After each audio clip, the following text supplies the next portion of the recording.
बहुत सुंदर एगो सैड सॉन्ग लिख के आज लेके आयल बानी, मजेदार बा।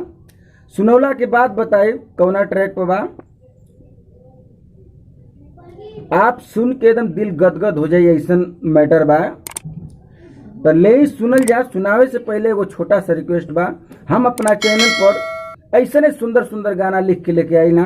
ये सिंगर भाई बा हमारा चैनल के माध्यम से गाना लेके एकदम फ्री में गा सकेला और कोनो चार्ज ना देवे के रहेला। तो ऐसे चैनल के एकदम सब्सक्राइब कर ले, नहीं कैले तो बेल आइकन का घंटी प्रेस कर ले, ताकि सबसे पहले सुन के या सबसे पहले जाके मैं स्टूडियो में गा सके। तो लेहल जा गाना के सुनल जा। सुनला के बाद बताओ तनी कौना ट्रैक पे बा। तोहरा बिना ये जानू कैसे जियल जाई, होला जब ले बतिया नहीं लगे नाई।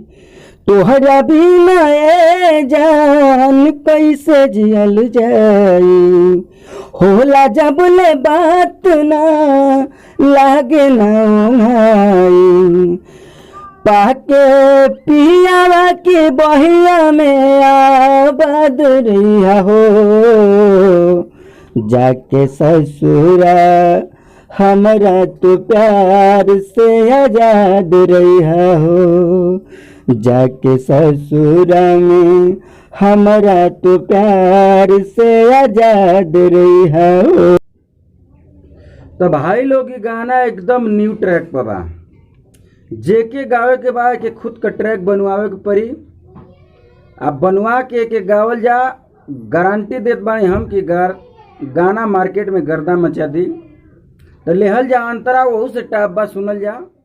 कैसे हार जाई कहीं तोहरा के दिल से कहीं प्यार हो, खुश रही है पाके तू पियावा के अपन परिवार हो।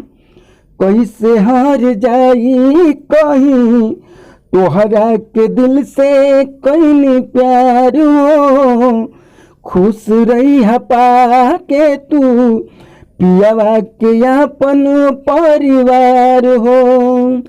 हमरा दिल में काल रहलू कल आज रही हो, जाके ससुरा में हमरा प्यार से आजाद रहिया हो, जाके ससुरा में हमरा प्यार से आजाद रहिया हो। अखिया से जानू झर झर बहताटे लोरावा, कब ना भुलाइब हम तोहरा के धैले रहनी कोरवा।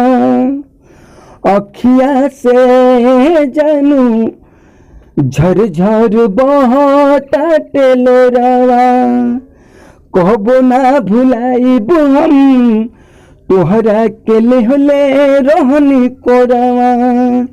खुश रही है वकील बागी भोले बर्बाद रही हो, जाके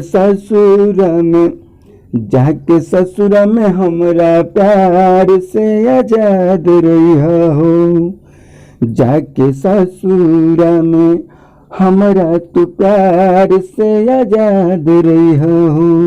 गाना अच्छा लगा हो तो लाइक करिएगा, एक प्यारा सा कमेंट करिएगा। फिर मिलते हैं जबरदस्त मैटर के साथ। तब तक के लिए जय हो भाई लोग।